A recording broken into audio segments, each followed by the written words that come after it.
Okay, so this is lecture 4 of Josephus, part 2, Historian and Bible Commentary by Rabbi Lawrence Troster, and today is March the 4th. Before we get back to the action of the history, I thought it would be worthwhile to take a slight digression and look at Titus. So the material I gave you last week, which is on page 3, is a selection from the chapter on Titus from Suetonius's Lives of the 12 Caesars. Unfortunately, there's a typo. It says Titus. But anyway,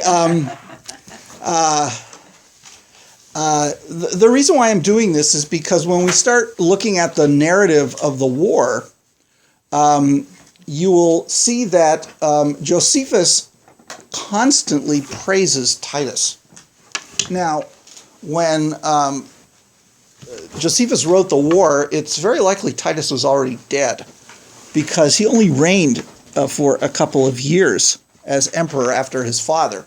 His father died in 79, and Titus took over and died 2 years later. So it's not likely that the war was written during the time that Titus was emperor, probably during his brother Domitian, who followed him, or maybe, probably Domitian. But Titus, of course, becomes the commander of the Roman forces in Judea after his father becomes emperor. So he's, of course, now the central figure in the war, and Josephus has a lot of good things to say about him in every opportunity, and praises him and recounts several instances of personal bravery on Titus's part during the siege.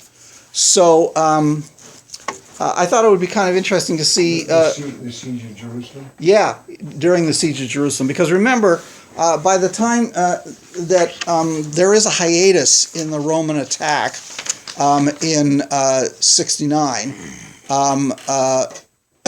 really starting in the spring of 68 until things start to happen in Rome, and by the winter of 68, Vespasian has stopped all fighting and is concentrating on the civil war there. Are you all right? Trying to turn around. Okay. Do you want me to get out of your way? No, you're not in my way. If you could take the cover off my shoulder. Oh, sure. So, Thank you. here, I'm going to turn the page for you here. The color? Yeah. There you go. Thanks, Rabbi. Okay, so Suetonius, of course, is writing later than Josephus, but he undoubtedly had access to all kinds of source material and so on and so forth. And here is a statue or a bust of Titus. And remember that he was, fully grown, a man in his 30s. When he participated in the war, he was already a seasoned military veteran. So, one could say this was a bit of nepotism, but also he really was a skilled commander. So why don't we begin reading what Suetonius has to give? And I've given you a lot a big chunk of the chapter. And don't forget, Suetonius is writing within the context of not only Titus's early life, but the time he was emperor in the couple of years that he actually ruled. So, Suzanne, you want to start? I, Titus. No, it's just number 1. Sorry. I, Titus. Sorry. Hi, Claudius. Yes. Titus, of the same surname as his father, Meaning the Flavians. was the delight and darling of the human race. Whoa. Such surpassing ability had he, by nature, art, or good fortune, to win the affections of all men, and that, too, which is no easy task, while he was emperor. For as a private citizen, and even during his father's rule, he did not escape hatred, much less public criticism. He was born on the third day before the calends of January, in the year memorable for the death of Gaius, Meaning Caligula. in a mean house near the Septizonium, and in a very small dark room besides, for it still remains and is on exhibition. Okay, so this is kind of interesting. On the one hand, everybody loved him. On the other hand, there were people who hated him. Anyhow, And he was born in poverty. In poverty. Well, yeah, Sounds like, doesn't his it? father wasn't, at this time was not wealthy or anything yet. But anyway, he was born in January. Yeah. Go ahead. He was brought up at court in company with Britannicus and taught the same subjects by the same masters. Now, Britannicus was the son of Claudius. So he was brought up in the court of the Emperor Claudius as a companion with Claudius' son Britannicus. Go on. At that time, so they say, a physiognomist was brought in by Narcissus, the freedman of Claudius, to examine Britannicus, and declared most positively that he would never become emperor. Which, of course, was true. That's studying the skull, I believe. Right? Yeah, exactly, and other parts of the body, so looking for omens of a person's life from their physical. Okay, but that Titus, who was standing nearby at the time, would surely rule. The boys were so intimate, too, that it is believed that when Britannicus drained the fatal draught, Titus, who was reclining at his side, also tasted of the potion, and for a long time suffered from an obstinate disorder. Now, Nero, what happened was, for obscure reasons, Britannicus does not become emperor after the death of Claudius, but Nero, who is his adopted son, becomes emperor and promptly kills off Britannicus. Oh, poison. By poison. This is what's commonly believed, and Suetonius wrote about this. And evidently Titus was there, and he took a sip, but not enough to kill him. Go on. Titus did not forget all this, but later set up a golden statue of his friend in the palace, and dedicated another equestrian statue of ivory, which is to this day carried in the procession in the circus, and he attended it on its first appearance. It was not unusual for Romans to carry statues, the actual physical statues, in processions and so on and so forth. Even in boyhood, his bodily and mental gifts were conspicuous, and they became more and more so as he advanced in years. He had a handsome person in which there was no less dignity than grace, and was uncommonly strong, although he was not tall of stature and had a rather protruding belly. His memory was extraordinary. So in other words, it's interesting that he was strong, he wasn't tall, but he had what we would call a beer belly. More like drinking. Yeah, exactly. Go on. His memory was extraordinary, and he had an aptitude for almost all the arts, both of war and of peace. Skillful in arms and horsemanship, he made speeches and wrote verses in Latin and Greek with ease and readiness, and even offhand. He was besides not unacquainted with music, but sang and played the harp agreeably and skillfully. I have heard from many sources that he used also to write shorthand with great speed, and would amuse himself by playful contests with his secretaries. Also, that he could imitate any handwriting that he had ever seen, and often declared that he might have been the prince of forgers. Now, the picture of Titus that emerges is of the well-educated, all-round, we would call Renaissance man, but in a Roman sense, that he was literate.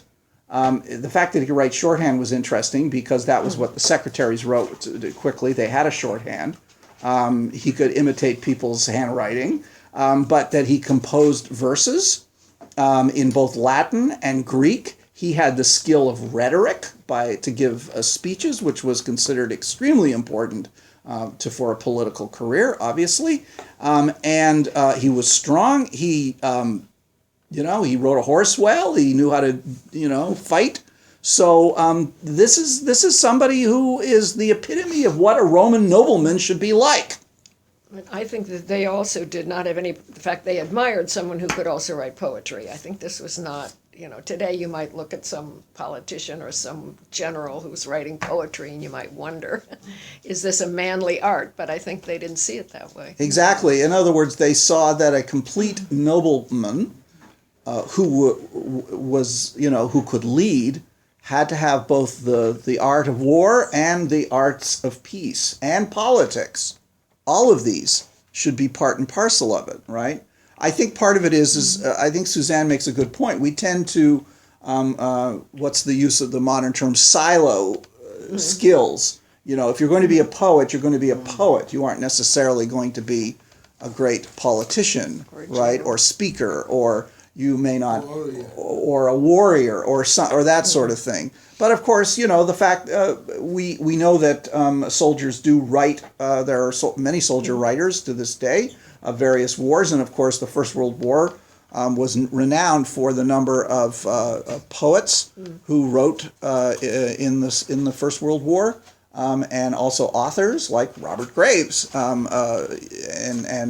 Wilfred Owen and various others.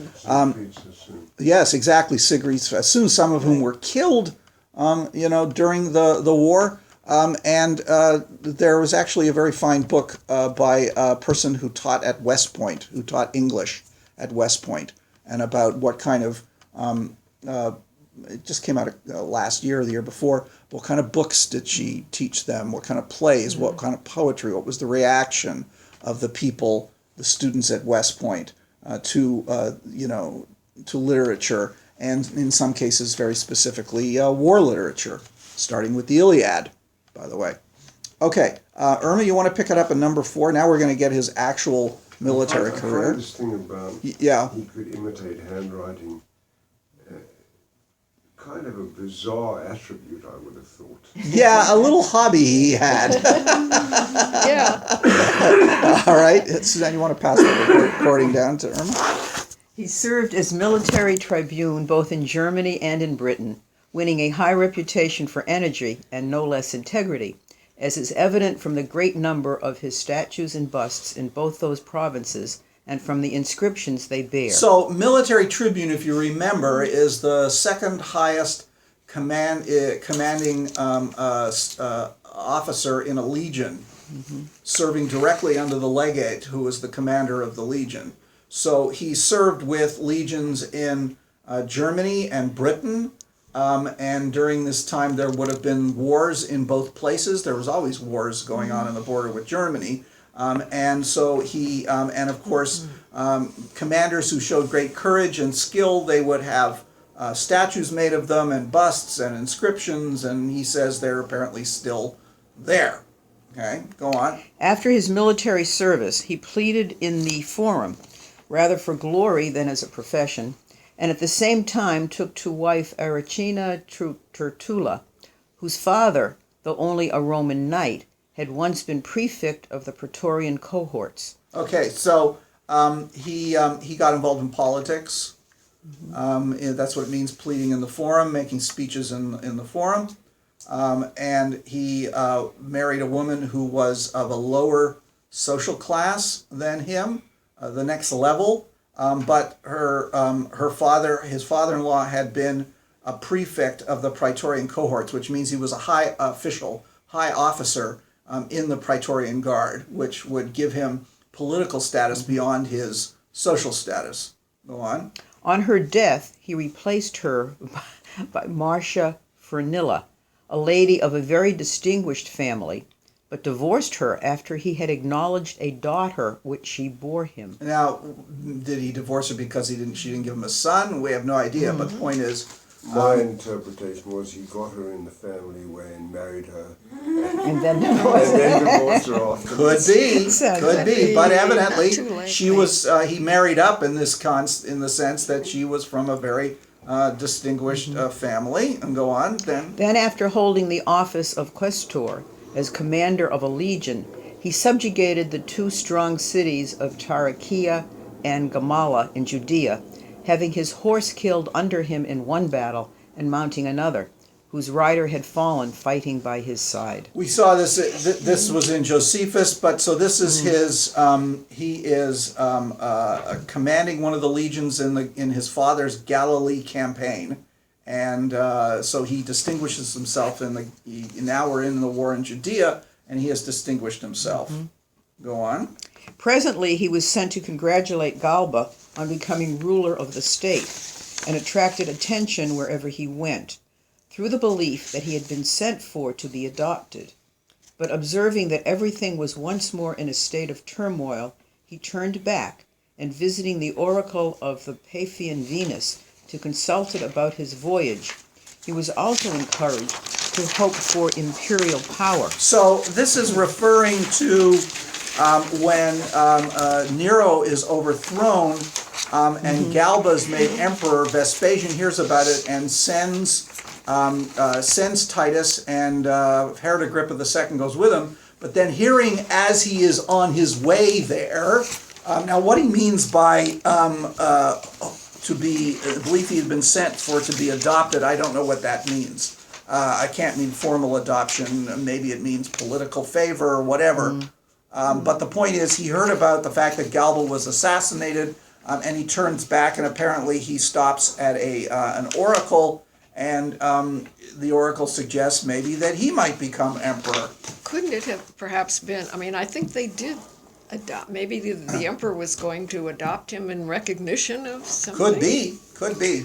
Of Go course, what on. would Vespasian Soon say? realizing his hope, and left behind to complete the conquest of Judea, in the final attack on Jerusalem, he slew 12 of the defenders with as many arrows, and he took the city on his daughter's birthday, so delighting the soldiers and winning their devotion that they hailed him as imperator and detained him from time to time when he would leave the province, urging him with prayers and even with threats, either to stay or to take them all with him. So this, again, references his personal bravery in the siege, that he takes over the command,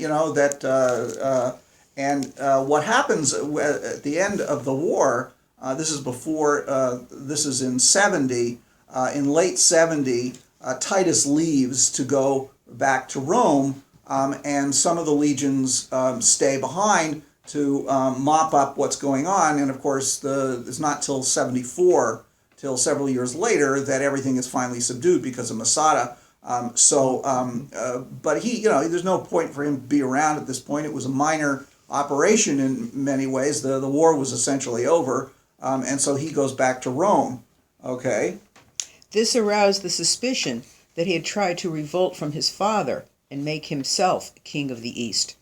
And he strengthened this suspicion on his way to Alexandria by wearing a diadem at the consecration of the bull Apis in Memphis, an act quite in accord with the usual ceremonial of that ancient religion, but unfavorably interpreted by some. So on his way back to Rome, he goes to Egypt, he goes to Alexandria, and then attends a religious ceremony in Memphis, an Egyptian religious ceremony, which he participates in. And because he's wearing a crown, this is... you don't see this in Josephus, by the way. There's suspicion that, given his legions hailed him, that, that he might try to usurp the imperial throne from his father. Go on.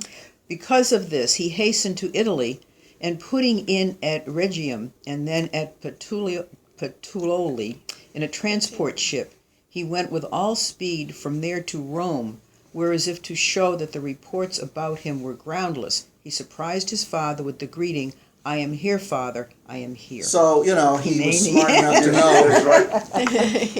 He was smart enough to know it was time to make it good with his father, make sure his father had no suspicions, because you can undoubtedly understand his father probably heard these rumors. There's always people who are going to do this. And of course his father had another son, his brother Domitian, so he wants to secure the succession here. Go on. From that time on, he never ceased to act as the emperor's partner and even as his protector. He took part in his father's triumph and was censor with him. He was also his colleague in the tribunical power and 7 consulships. He took upon himself the discharge of almost all duties, personally dictated letters and wrote edicts in his father's name, and even read his speeches in the Senate in lieu of a quaestor. A questor would be somebody who could read a speech on behalf of somebody. So what you get the opinion here is that he becomes a kind of, he's the second in command of the emperor of the empire under his father, and he almost becomes as if they're co-ruling on some respect, which, not without precedent, by the way, in various kingdoms and so on. It was not unusual in some places that the son would, in the latter years of a father's reign, would basically take over the rule, and so that there was a smooth transition. What you have here is, I think what you have really here is that he is his father's most important, official. Okay? Go on. He also assumed the command of the Praetorian Guard, which before that time had never been held except by a Roman knight, and in this office conducted himself in a somewhat arrogant and tyrannical fashion. Now, we know that we have some hints that Tiberius Alexander was the head of the Praetorian Guard, but we don't know exactly when. Did it occur before this or after this? We don't know, but at some point Titus takes on, and again, usually it's not held by a person of the nobility class, but it is a very critical political and military, and this would, of course, he probably would do this to protect his father, given the role of the Praetorian Guard in the previous, overthrow of Caligula and the making of Claudius and, various other times. Go on. For whenever he himself regarded anyone with suspicion, he would secretly send some of the guard to the various theaters and camps to demand their punishment, as if by consent of all who were present, and then he would put them out of the way without delay. Among these was Aulus Caecina, an ex-consul, whom he invited to dinner, and then ordered to be stabbed almost before he left the dining room. But in this case he was led by a pressing danger, having got possession of an autograph copy of a harangue which Caecina had prepared to deliver to the soldiers. Although by such conduct he provided for his safety in the future, he incurred such odium at the time that hardly anyone ever came to the throne with so evil a reputation or so much against the desires of all. Suetonius seems to be talking out of both sides of his Sure does. hat here about Titus. And it's hard to know what exactly he thought of him. But then again, the idea of, putting to death enemies of the state or perceived enemies of him, this was normal procedure for the emperors. Well, you're getting a picture of the guy. Yeah, exactly. The good and the Just bad. good, Yeah. yeah. All right. Let's go on. Besides cruelty. Besides cruelty, he was also suspected of riotous living, since he protracted his revels until the middle of the night with the most prodigal of his sons. Likewise of unchastity, because of his troops of catamites Catamites and eunuchs. And what's a catamite? A male prostitute. Oh, okay. And his notorious passion for Queen Berenice, to whom it was even said that he promised marriage. That was Herod Agrippa's wife. He got obsessed with her. He was suspected of greed as well, for it was well known that in cases which came before his father, he put a price on his influence and accepted bribes. In short, people not only thought, but openly declared that he would be a second Nero. But this reputation turned out to his advantage and gave place to the highest praise when no fault was discovered in him, but on the contrary, the highest virtues. I don't get it. If ever there was a non sequitur. Yeah, exactly. The point is, I didn't give you the rest of it, but he dies of some illness quite quickly and quite young, relatively speaking. I mean, the temple was destroyed in 70, and you said he died in 71. no, he didn't die in 71. no. He died in 81. 81, yeah. In other words, his father dies in 79, but he only reigns 2 years before he dies. He dies of some illness very quickly. It doesn't, it's not particular as to what it is. He's mourned like crazy, and his brother takes over. So the third Flavian takes over and rules, I think, for longer than his father. But the point is, This is to give you a little sense of somebody looking back from several decades after, a couple of decades after Titus's death, looking back at the life of this guy who was going to become the central person. But as I said, you will see how Josephus... Sorry, the central person? Well, the central person in the war narrative. He's now the commander. He's really... Vespasian's completely out of the picture at this point. He's in Rome. And we don't, hear really from him again. So really... Are we going to be reading anything of what Josephus says about him? Yes, absolutely. This is the prep. This is the prep. Because... This is very confusing. You get... This man could be anything. Yes. From Yes. what you just read. Except that we know that he's highly skilled he is the exemplar of the Roman nobleman, and that he is no, he's no shrinking violet. He is no, back commander who sits at the back. He gets into the battle with his men, sometimes recklessly. You will see he puts himself in situations where he shouldn't have. But that was the kind of thing leaders in those military leaders did not rule from behind. They had to be in the thick of the action in order to get the loyalty of the troops. And this, of course, was true of military commanders all the way up until I think the Civil War was one of the first times. Even there, a lot of commanders were right in the thick of it. But, when was the last king of England to actually lead their own forces in battle? No, seriously. There was a point where kings stopped going out to fight because it was expected of them. That was their job. But at a certain point, that stopped.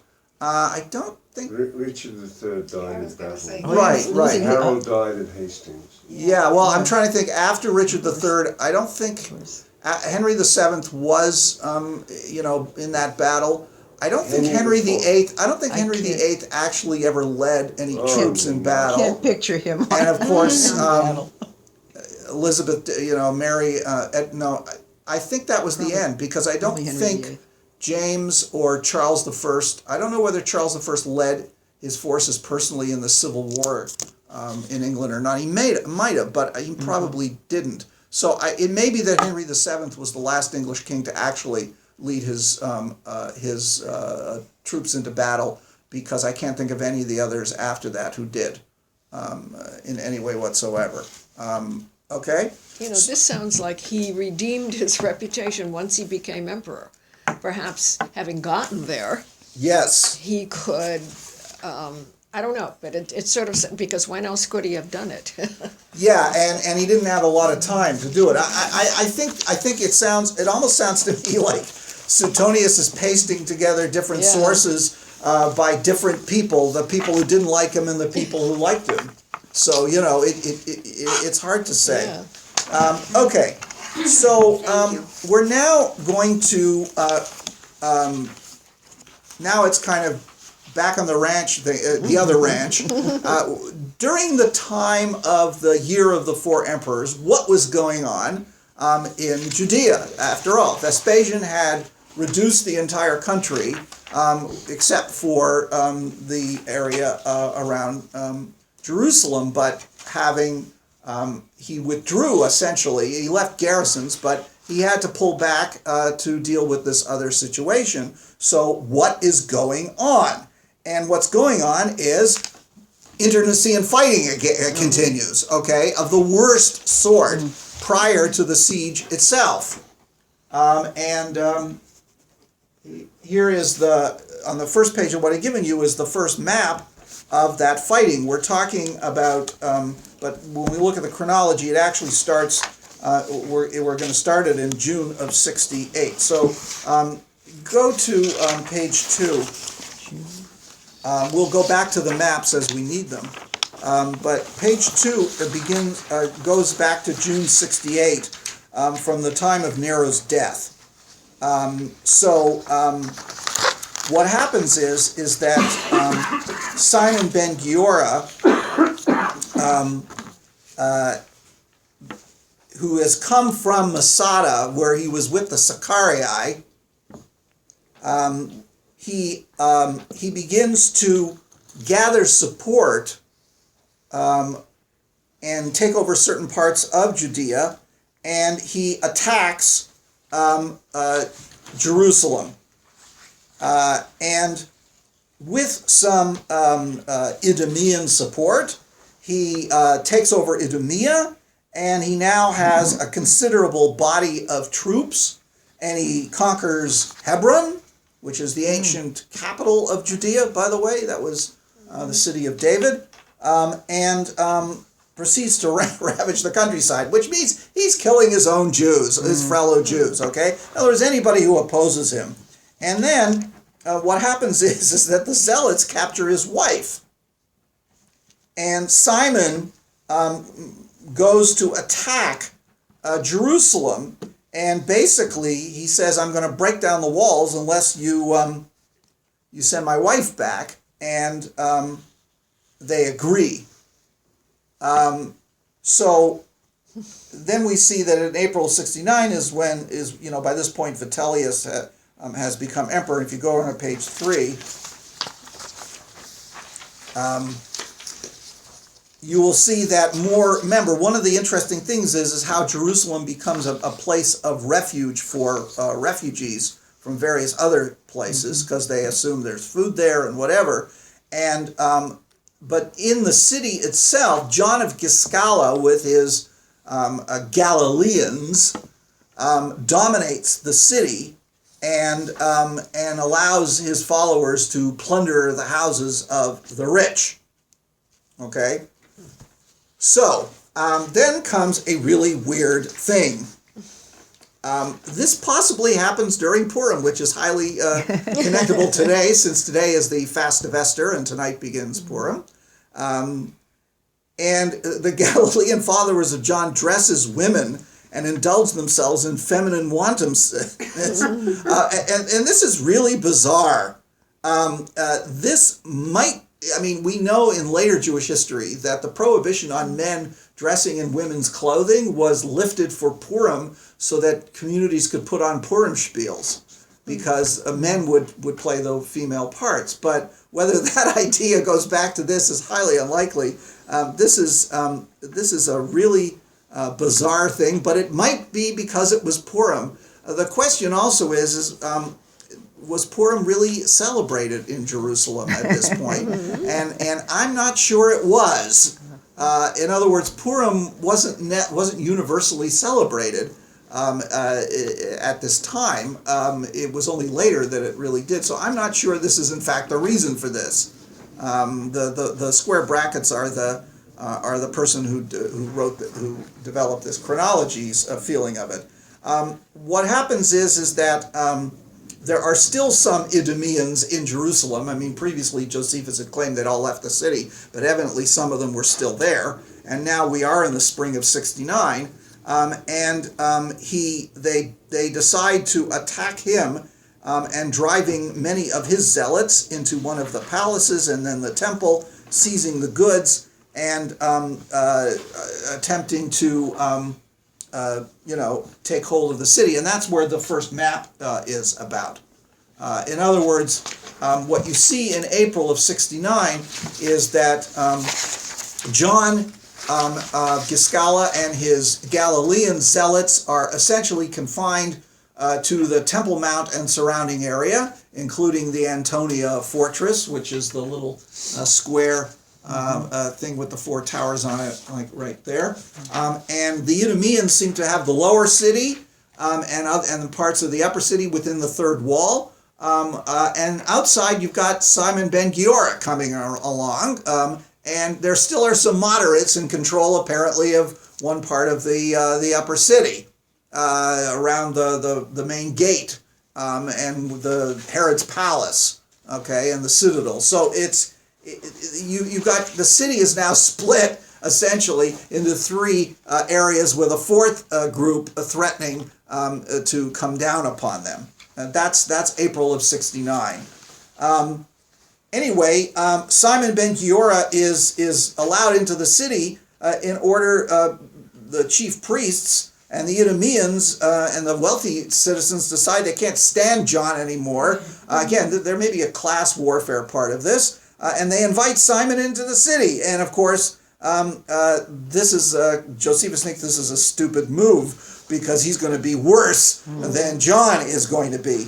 But Simon, by April of 69, Simon takes over essentially all of Jerusalem and attacks the zealots in the temple. But the zealots continue to hang on, and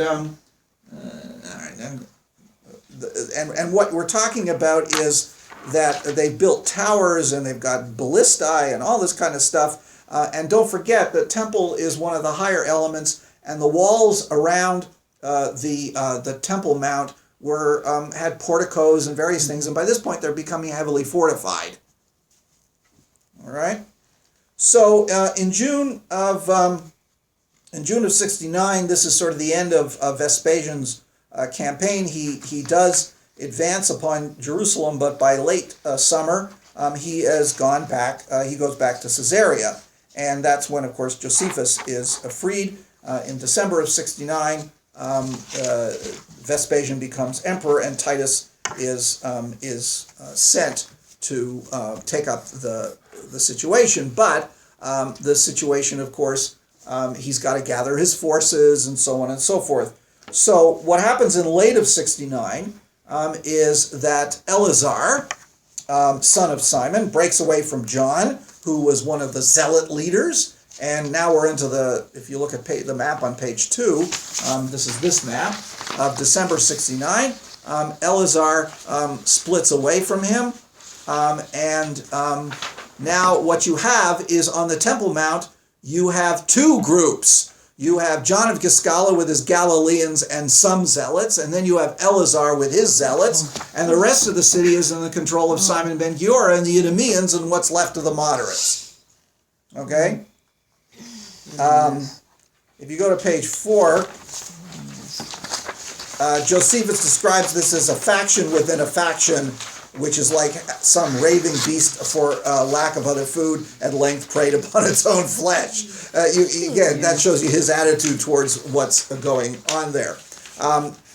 Eleazar's party tries to, he takes the inner temple and he puts weapons on top of the gates, and what you end up having are basically the three groups are doing what's long-range combat. Meaning throwing stones and arrows and you know, in the middle of all this, people are still trying to come to the temple to worship, and people are getting killed. Can't imagine how they could do that. Yeah, well, okay. So the worst thing that happens is that the grain stores get burned. In other words, John makes sallies against Simon in the town to loot the stores and sets fire to the supply warehouses. That's smart. And so the areas of the city surrounding the temple court become devastated by the fire, and nearly the entire grain supplies are burned, which would otherwise have lasted the city for years, and as a result, famine will break out. Okay? And also, John uses sacred timber to make towers. Now, what does that mean? Interestingly enough, in the calendar of the Second Temple period, there was a festival of the gathering of the wood, where people would come and make wood donations to the temple for the burning of the sacrifices on the altar. So once that wood was designated for the sacrifice, it was considered to be sacred because it was the possession of the temple. Okay? That's something that's making something, holy, right? And this is true of anything. It's animals, possessions, whatever you do. So there was apparently a large store of wood in the city, in the temple, for the temple. And John grabs this to begin to make towers to be able to try and conquer Eleazar's group. And this is kind of where we are in December of 69. And when Titus shows up. And of course, immediately what happens is that the groups stop fighting each other. And they form a temporary alliance. Now, you'd think that would have ended the fighting, right? The internecine fighting. Yeah, the internecine fighting, exactly, but that doesn't. And what happens is that in 70, time of Passover, John of Giscala overruns Eleazar's group and takes the temple. And this happened because Eleazar opened the gate to admit people in to worship for Passover, because Passover was one of the really big festivals that people came to Jerusalem and wanted to go into the temple area, the parts they were allowed into, to worship. This was critical for people. And John's men enter with weapons hidden, and they take the inner temple, and most of the Eleazar is out of the picture now, and most of the zealots then join John. So now what you have is the city, and this is the third map, is now dominated by two factions. Simon ben Giora and his Idumeans, and John of Giscala and the Zealots. And you can see that the temple and the lower city and the part above the temple is under the control of John, and the rest of the city is under control of Simon. Okay? Finally, in May of 70, when the Romans actually begin to attack, the factions unite forces. And they allow free passage between each other to allow for the defense of the walls. So that's the end of the internecine fighting for the most part. But as you can see, the Romans are at the gates and they're still killing each other. Yeah. And you know, if there was a shred of the possibility they could have defeated the Romans, this kind of internecine fighting, of course, made it impossible. And by the time the Romans are at Jerusalem, I mean, you know, Jerusalem was going to be a tough nut for the Romans to crack, but essentially, you know, they had no chance at this point. The rest of the country had been reduced, and remember, there were large parts of the population that wanted to have nothing to do with this, and many innocent people had suffered because of this, because the Romans didn't distinguish with the refugees between who were rebels and who weren't. Okay? Anybody have any questions at this point as we move on to the to the beginning of the siege itself? Does Josephus give any of his insights into why they behaved in such an incredibly stupid manner? He attributes them to the most base motives. That they're horrible people, they're bandits, they're out for their own, they're bloodthirsty, they're savages, they're out for their own gain, they don't really care about their fellow Jews. He just gives the basest motives to them. What they would have said, who knows? They might have had, you know, religious motives, I mean, all kinds of things. But since he's the only person we have... The minor circumstantial other data we have supports Josephus's narrative about this is what was going on while they were sorting as much as it out. can, but don't forget, we don't really have the kind of detail. I mean, most of the Roman historians, they just, you know, they're looking at it from the Roman side and, you know... burned their grain supplies. Yeah, exactly. They burned their own grain And supplies. Josephus was not right there at this point. Right? Well, was by the time with- Titus arrives, he is there. Was he with Titus? Or Yeah, he was he's with Titus. He's with Titus. He's with Titus because if you take a look, when Vespasian, just before Vespasian becomes emperor, in the autumn of 69, Josephus is freed, and at this point, we would have to assume he's just with Titus the whole time. not going with Vespasian. No, he doesn't go with Vespasian. He's with Vespasian until Vespasian leaves, and then when Titus, you know, becomes the commander, he's with Titus now to the end. And after the war's over, he ends up going to Rome. But the point is, you'll see some of his personal narratives about his family, he had family in the city and all kinds of things. But he is now with Titus. Regretfully, Rabbi, I keep drawing parallels with what's going on in Israel today. You can't help it. And when I look at the internecine fighting between the different groups, Yeah. I don't see base motives. All of them are honorable people in their own right. They say they're doing this because it is the right thing to do from their perspective. Yeah. And like the settlers on the West Bank, this is our land. And God gave for it other to us. people, they would ascribe to them base motives. Yeah, uh-huh. But that isn't where they're coming from. No. They, I'm sorry, I didn't mean. I was gonna say, I see more of a parallel, although I see what you're saying, in the fact that when people have this idea that they're so right that anything they do is justified. I see more of a parallel of what's going on in Syria, where you have all these, first they rebel against Assad, but Yeah. then you have all these other groups that when they have the opportunity, they turn on each other. So Yep. they're not succeeding anywhere, Yeah, and I think that that some of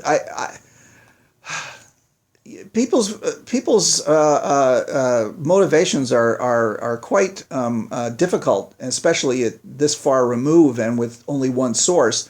I mean, we saw Josephus has his own religious motivations for what he did. And again, we can say there are always some mixed motivations, but we might, if we again talk to John of Giscala or Simon ben Giora, we might find that they had deeply religious motivations.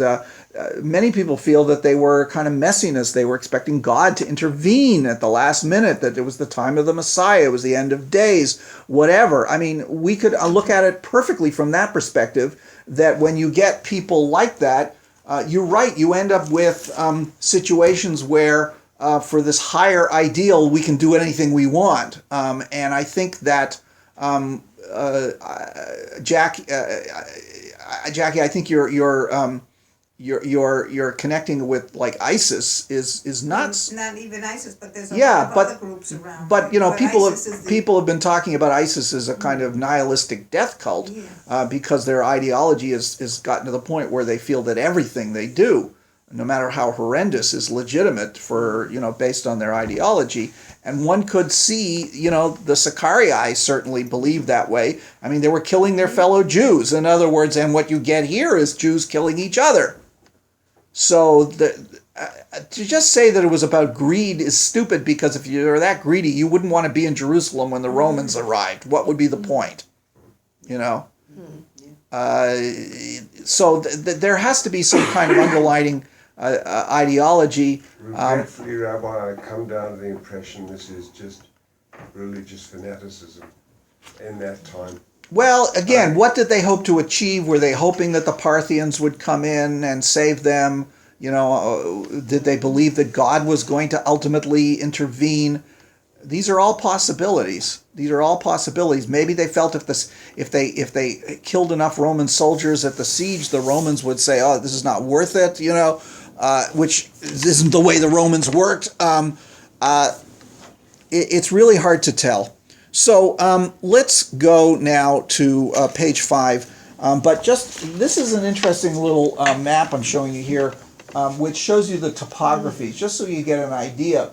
And some of you, may know this from being in Israel, but you have what is now sort of the Jaffa Gate area is a hill, and then you descend into a valley, which is now the plaza of the Western Wall. But as you know, it goes down very, very deep. Right. The original depth at the time of the temple was way, way, way down, 30, 50 feet below that. So there is, and even when you walk from Jaffa Gate to the Western Wall area, you're going down. So you're going down a hill into a very, very steep valley in front of the temple here. And you also have a very steep valley around the temple, and then down here, which is the area of the city of David, or Silvan today, and it kind of, the valley goes like this, and this is Mount Zion up here, what we call Mount Zion today. So Jerusalem itself is built on a series of hills with valleys separating them, which is one of the reasons why it was pretty easy to fortify, and that the weakest part is up here, which is relatively flat. The northwest part. University today. Oh, you mean the Scopus? Mm-hmm. Oh, that's up here. Okay. In the east, right? In other words, here's the valley, and Scopus is up on the mountain here, and the Mount of Olives is over here. So you have these mountain areas with the steep valleys, and Jerusalem is lower down than Scopus in the Mount of Olives, which will become an issue. But it's the reason why it's, the walls that were built were quite, intelligent as to where they were put in terms of defending the city and making it difficult for the Romans to attack, which is why, again, they came here. But also, there were some very large fortifications that were part of the defensive system of the city, and because there were multiple walls as the city expanded, you had multiple barriers, and the temple itself was heavily fortified, the Herodian compound that we see the remnants of today. So it's quite a difficult place to attack. Here just gives you there's a model. There's been a number of models of the temple and Jerusalem, and this is a model showing this is the Antonia fortress. There's the temple itself. There are the porticos on the east side and the south side. The Antonia is the fortress on the northwest point of the temple, and it's the most the flattest part. So therefore, it's the Antonia was there to guard the temple from there. But the original purpose of the Antonia was to control the Temple Mount by the Roman, whoever controlled it. In the case of Herod, his forces, and then later the Romans, because the garrison of the Antonia could get directly into the Temple Mount if there were any disturbances going on there. But the Antonia becomes a really, really important fortress for defending that part of the city. Okay. And making it very difficult. And actually, there are some remnants of the walls of the Antonia that are left to this day that were incorporated in later buildings. If you go on an archaeological tour of Jerusalem, they'll actually show it to you. So let me just... It's okay. Now, when Titus arrives, this is where he puts his forces. Did I give you that? Maybe not. No, I didn't give you that. Thought I did. So we're on page 6. We're on page 5. But I'll add this to the material when I send it out to you electronically. But you can see this is the situation at the time of the siege, the beginning of the siege. So what you have is you have 3 legions on the west of the city, and 1 up on the Mount of Olives. All right? This is the situation when the siege really begins. So what we're going to do is to look at this, because this will tell us about Josephus's attitude towards Titus. So if you look at Book 5 of the war, at the beginning,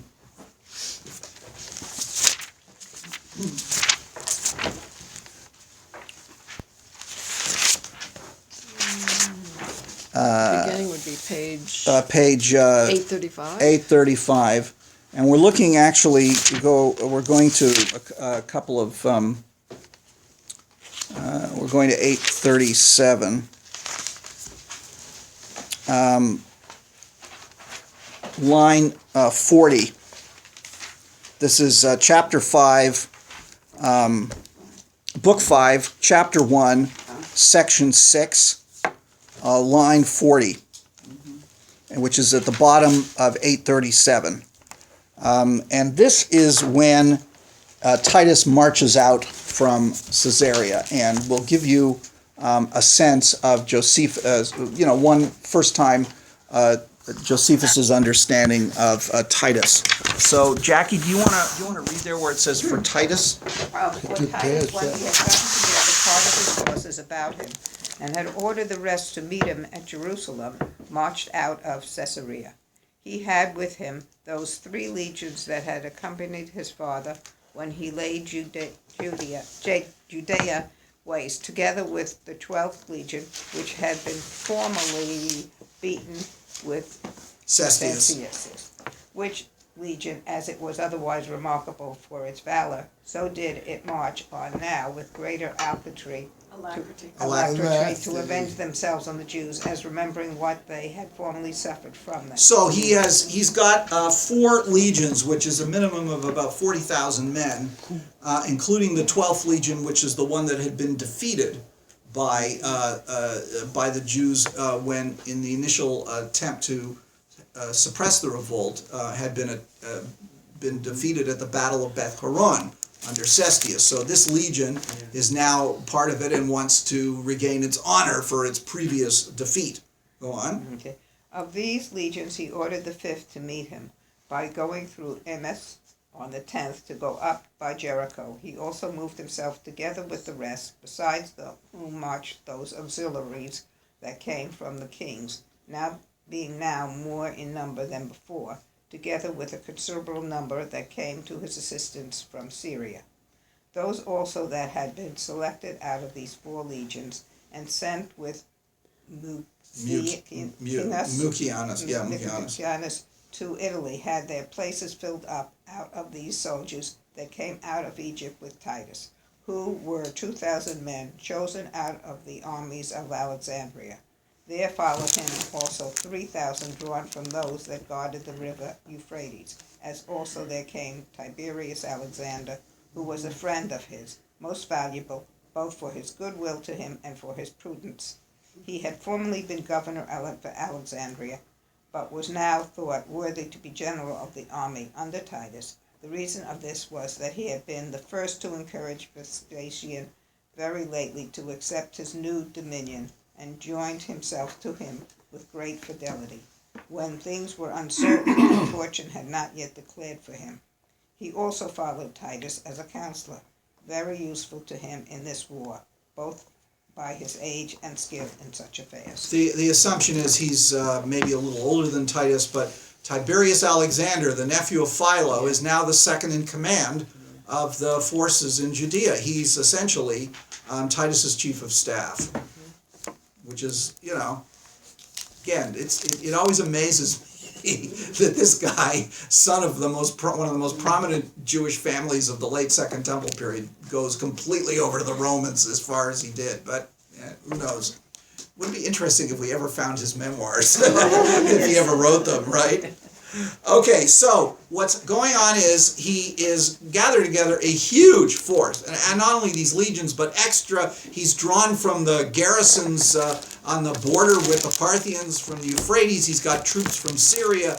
The troops that had been sent to Rome were replaced by troops from Egypt. This is in addition to the Egyptian legions.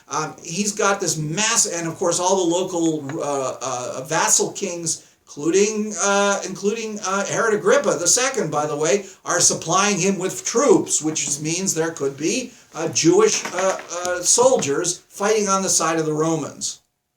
And they are now gathering, and he sends one of the legions to go up from Jericho to block the eastern approach to the city so that nobody can escape, nobody can get in, and so on and so forth. Okay? So let's continue. Go ahead, Jack. Now, as Titus was upon his march into the enemy's country, the auxiliaries that were sent by the kings marched first, having all the other auxiliaries with them, after whom followed those that were to prepare the roads and measure out the camp. Then came the commander's baggage, and after that the other soldiers, who were completely armed to support them. Then came Titus himself, having with him another select body, and then came the pikemen, after whom came the horse belonging to that legion. All these came before the engines, and after these engines followed the tribunes and the leaders of the cohorts, with their select bodies. After these came the ensigns, with the eagle, and before these ensigns came the trumpeters belonging to them. Next to these came the main body of the army in their ranks, every rank being 6 deep. The servants belonging to every legion came after these, and before these last their baggage, the mercenaries came last, and those that guarded them brought up the rear. This is a remarkable account of the Roman How they order marched. of march, It is, it's amazing. isn't it? Wow. And of course, the engineers had to come to prepare the roads to handle this kind of because they were bringing siege engines with them from the coast. So all of these are moving from Caesarea to Jerusalem. This enormous band, and of course they had their servants and the baggage, and of course what he doesn't mention is there were probably camp followers, always following army civilians, prostitutes, all kinds of various, people wanting to sell them stuff, it's just enormous, absolutely enormous. I think somewhere when when Wellington, before the Duke of Wellington was fighting in Europe, he was a commander of British forces in India. And he had at one point under him something like 50,000 men. But when all the camp followers and all the other people who sort of accompanied the fighting forces, it was like 250,000 people as he moved his army along. So you can imagine there's all kinds of other people sort of tagging along the army at this point. So this enormous mass of people are marching up from Caesarea. The thought is, how do they supply them? I mean, where is the food? How do they, think what it would take. The organization, this is one of the great things that allowed the Romans to win, was their capacity for organizing, administering, supplying. Every soldier carried a certain amount of food on themselves, but there were all these carts that were being drawn with all kinds of stuff. I mean, it's enormous, because this kind of army cannot live off the land. No. They can't live off the land. There isn't that much there, And the right? water that they needed too for drinking water. Yeah, absolutely. In other words, the logistics of this are enormous. The key was their road system, which if you go through England today still exists. Yeah. They could move. Remember, the first thing Hitler did, or amongst the first things, was he built the Autobahns. Exactly. That enabled him to fight the war on two fronts. Yeah. He could And move his in the troops. Civil War- And the Romans could move their legions and all of the supplies because of their road system. Well, and you see that the road system evidently in Judea wasn't that great, so they brought their own engineers to make sure that it was built to their capacity. And by the way, in the Civil War, one of the critical elements in the Civil War, which was the first time this happened in modern warfare, was the train system. Yes. And the control of the train system and the ability to move troops quickly from one place to another. And secondly, of course, the telegraph, which send messages. That was the new logistical reality. But up until that point, it was all by road and by foot and by horse and by oxen. Yeah. So they have now all started out from Caesarea? Yeah. Marking down, all Yeah. of these people have joined him? Yeah, exactly. Yeah, they gathered there because Caesarea was the headquarters. And Run Wow. in fear, people in Jerusalem. The Romans are coming. Exactly. If I was there, I would have gotten the hell out of there as quickly as possible. But of course, the Romans wanted to stop all of that, and that's why they sent the legion to the east, and so on and so forth. And don't forget, some of the towns were already garrisoned by them at this point. Okay, because you run away. You can say run away, but you also need food and water where you're going, right? Okay. So where are we here? Line Now, 50? 50, yeah. Yeah. Okay. Now Titus, according to Roman usage, went in the front of the army after a decent manner, and marched through Samaria to Gophna, a city that had been formerly taken by his father, and was then garrisoned by Roman soldiers. When he had lodged there one night, he marched on in the morning, and when he had gone as far as a day's march, he pitched his camp at that valley which the Jews on their own tongue call the Valley of Thorns, near a certain village called Gabotha Saul, which signifies the hill of Saul, being distant from Jerusalem about 30 furlongs. Okay, stop there. Gibeah of Saul, which you can see to this day, is 3.5 miles north of Jerusalem. Okay, so he's coming down from they've come up from the coast, but he's coming down from the north, like that, and and notice what he says about Titus. Went in front, according to the Roman usage, he went in front of the army after a decent manner. That it was expected that he, had to be in the forefront of the army. He could be surrounded by guards. Because he wasn't at the start. The way Josephus outlines is he's not At the at the head. Right, the engineers came first. And so he then works his way up. Right, what happens is the engineers and the troops that are guarding the engineers clear the way for the road, and then Titus follows, and then with, you know, various other parts of the, but now he's moved up to the front. Okay? All right. Phyllis, you want to pick it up in line 52? 53 or 52? 52. Okay. There it was that he chose out 600 select horsemen and went to take a view of the city to observe what strength it was of and how courageous the Jews were, whether they saw him and before When they saw him. when they saw him and before they came to a direct battle, they would be affrighted and submit. For he had been informed, what was really true, that the people who were fallen under the power of the seditious and the robbers were greatly desirous of peace, but being too weak to rise up against the rest, they lay still. This is interesting. Okay. In other words, he goes out with these 600 cavalry to go sort of reconnoiter, and again, he's doing this personally, which is part of the praise that Josephus is giving. He could have sent another officer to do this. He personally reconnoiters the city, but he also wants to know, you know, how courageous the Jews will be, and whether or not, in fact, most of them really want peace and are just being forced into it or not. And you know, he. How could he tell? Well, this is, of course, again, this is Josephus writing this from the comfort of Rome many years later. All right, read on, line 54. Now, so long as he rode along the straight road which led them all of the city, nobody appeared out of the gates.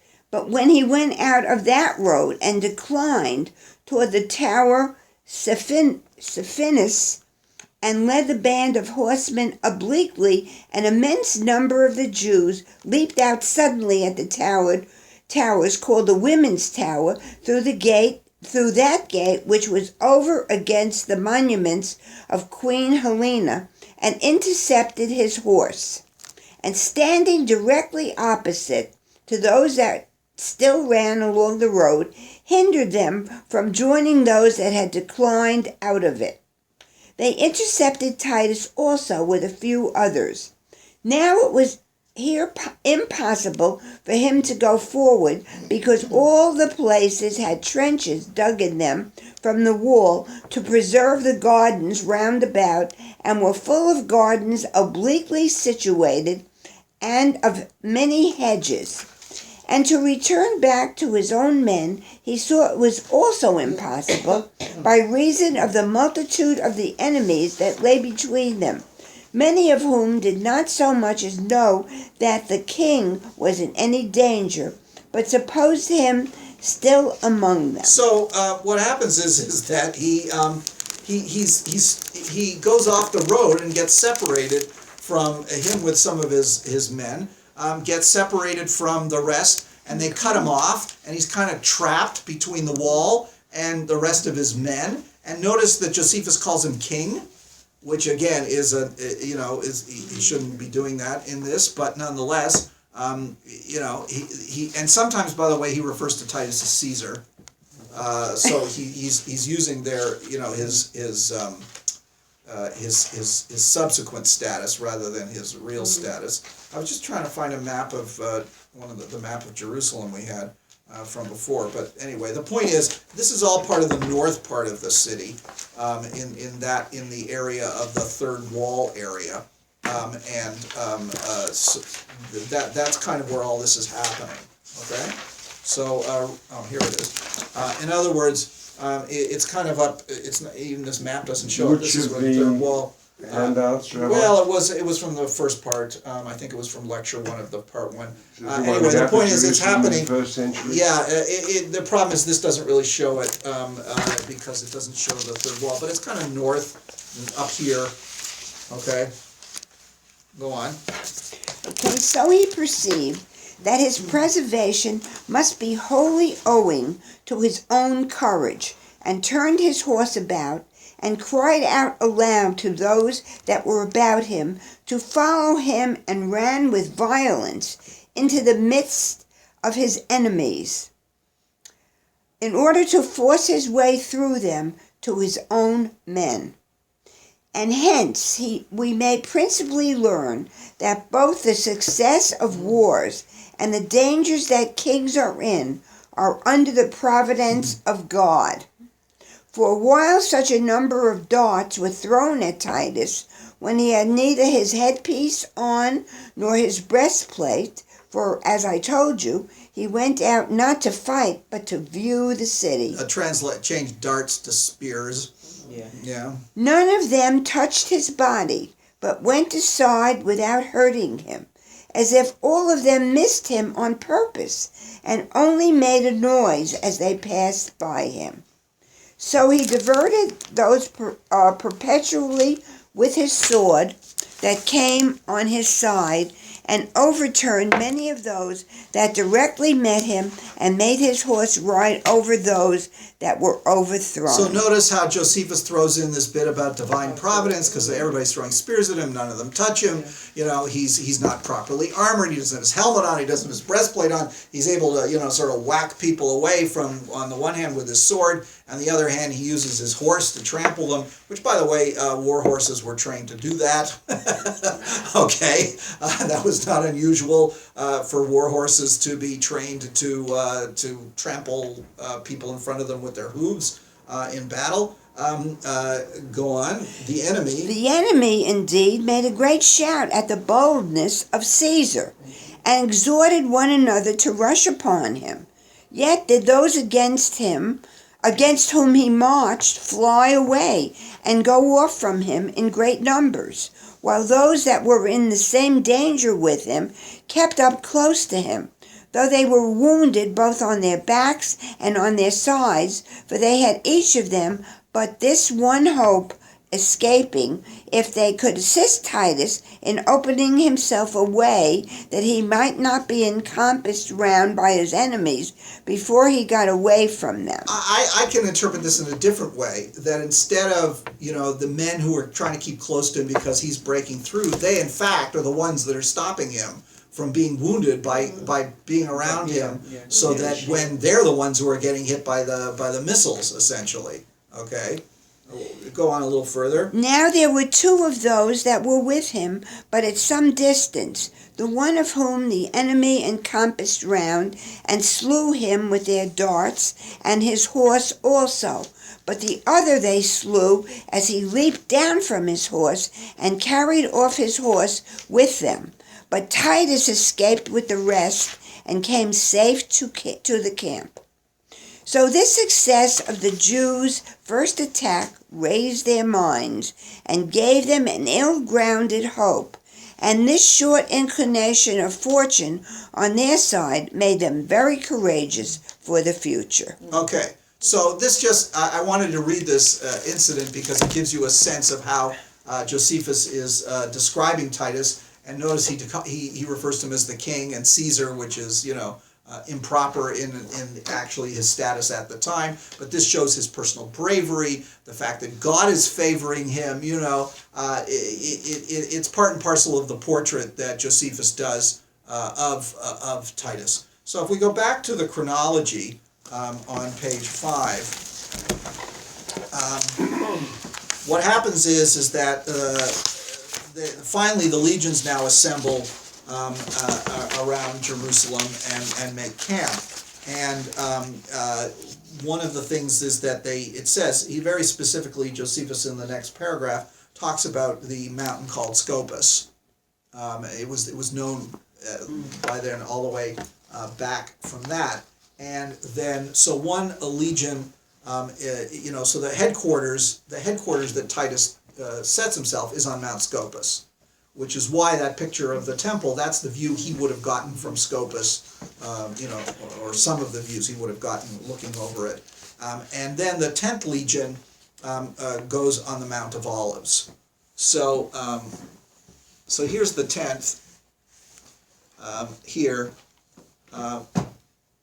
Titus has made his headquarters up on Mount Scopus, which would be up here, and this is where the other legions are put.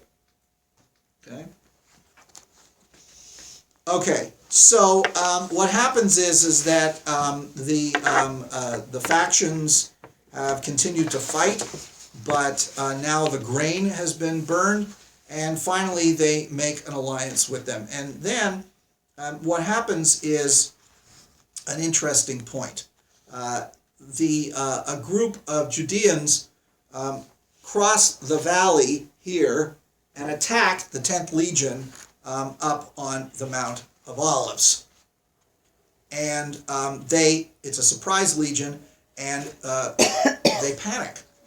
And here again, Titus intervenes personally, and he single-handedly keeps them at bay, according to Josephus.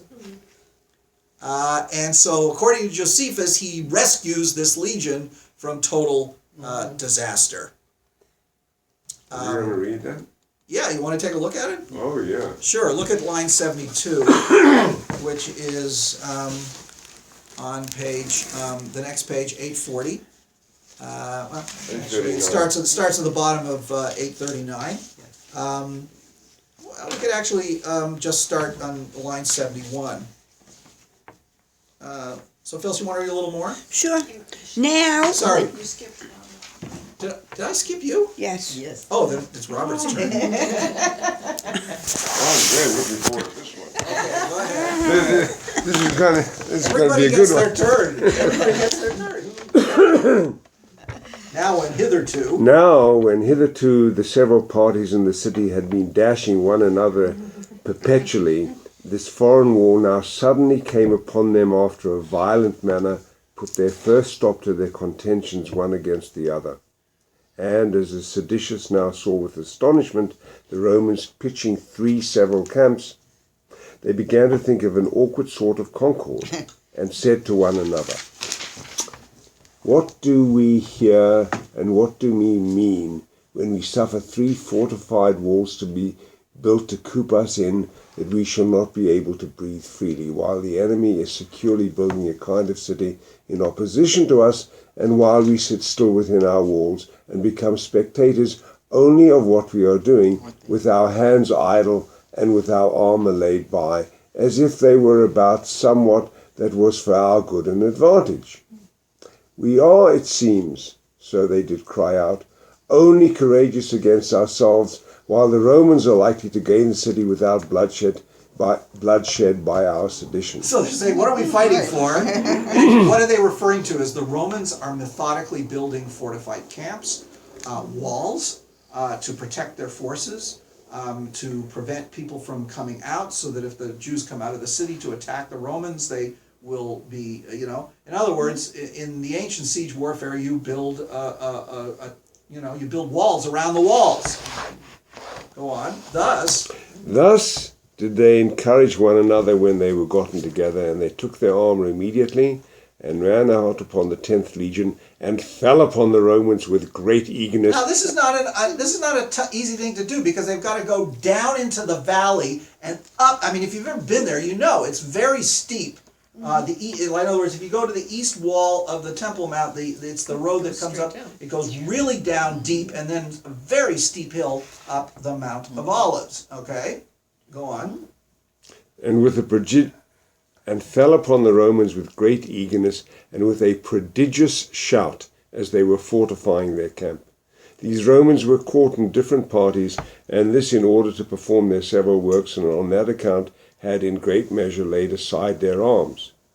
For they thought the Jews would not have ventured to make a sally upon them, and had they been disposed so to do, they supposed their sedition would have distracted them. This shows you the Romans were underestimating them. They didn't put sufficient guards to guard the other soldiers who were not wearing their armor while they were working. Were building their camp. Okay, this was a really bad. Whoever the commander of that legion made a terrible mistake by not assigning soldiers to guard the work soldiers. "Rabbi, you do my forebears an injustice.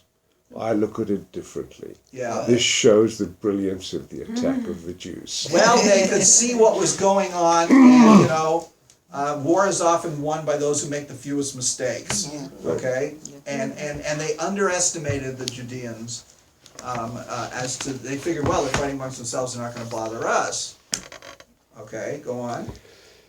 So they were put into disorder unexpectedly. When some of them left their works, they were about and immediately marched off, while many ran to their arms, but were smitten and slain before they could turn back upon the enemy.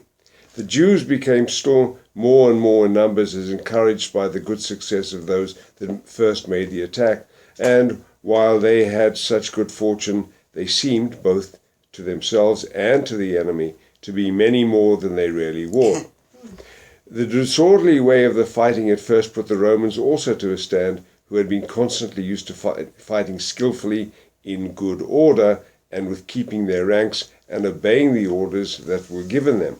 For when the Romans were caught unexpectedly, For which reason? for which reasons the Romans were caught unexpectedly and were obliged to give way to the assaults that were made upon them. Notice the disorderly nature of the attack put the Romans at a disadvantage because they were used to fighting in very close order with officers giving them orders very strictly, and so now it's kind of like every man for himself, and they're not used to fighting that way.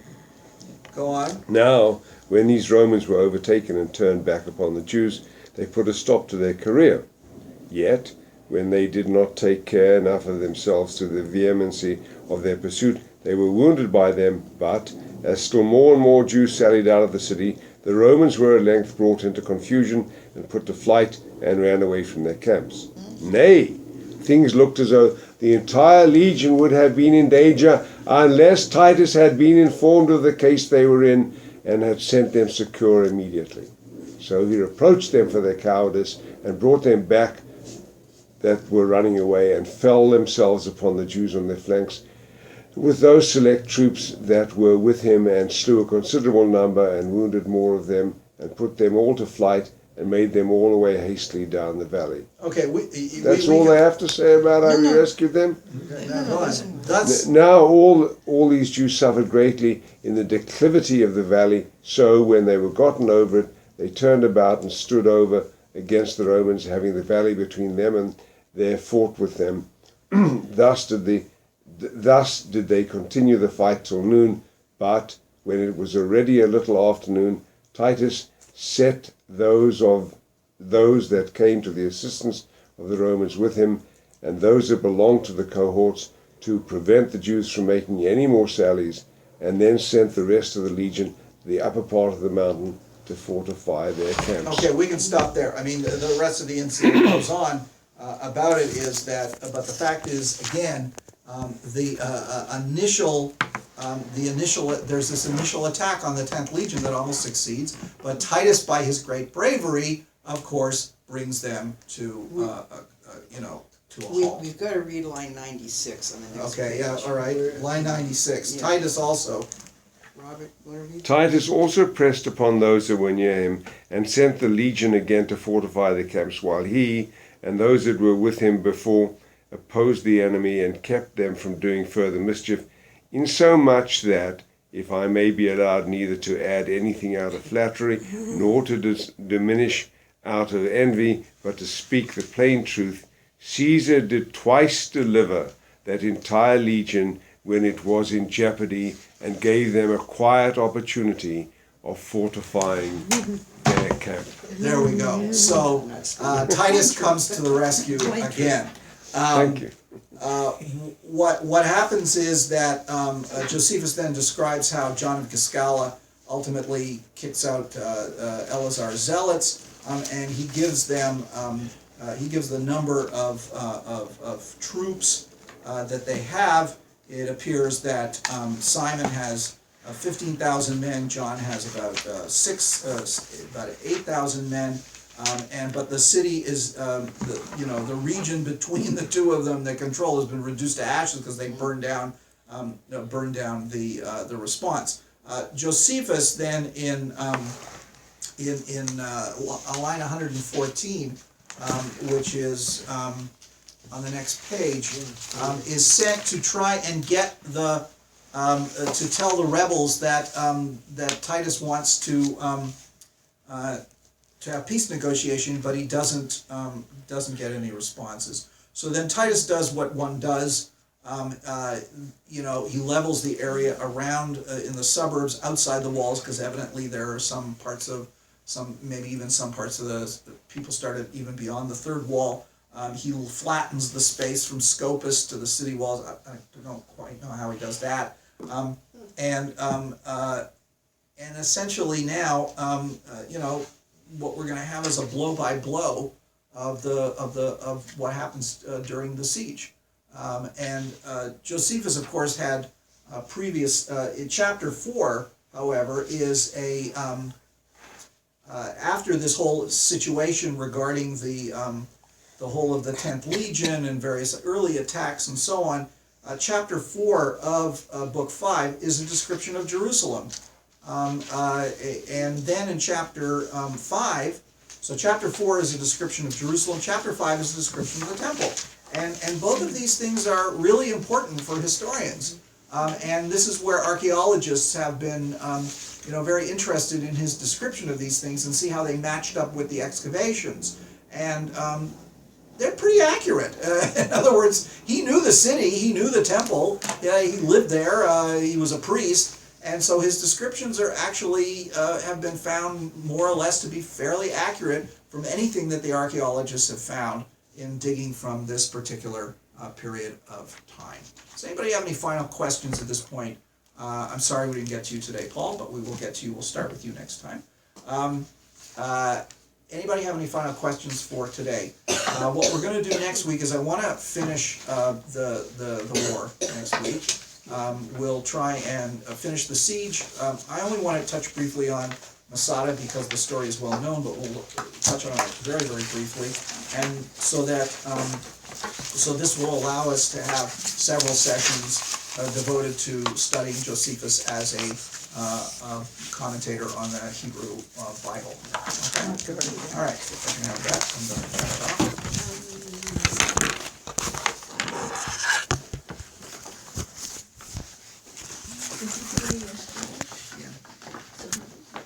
Well, how about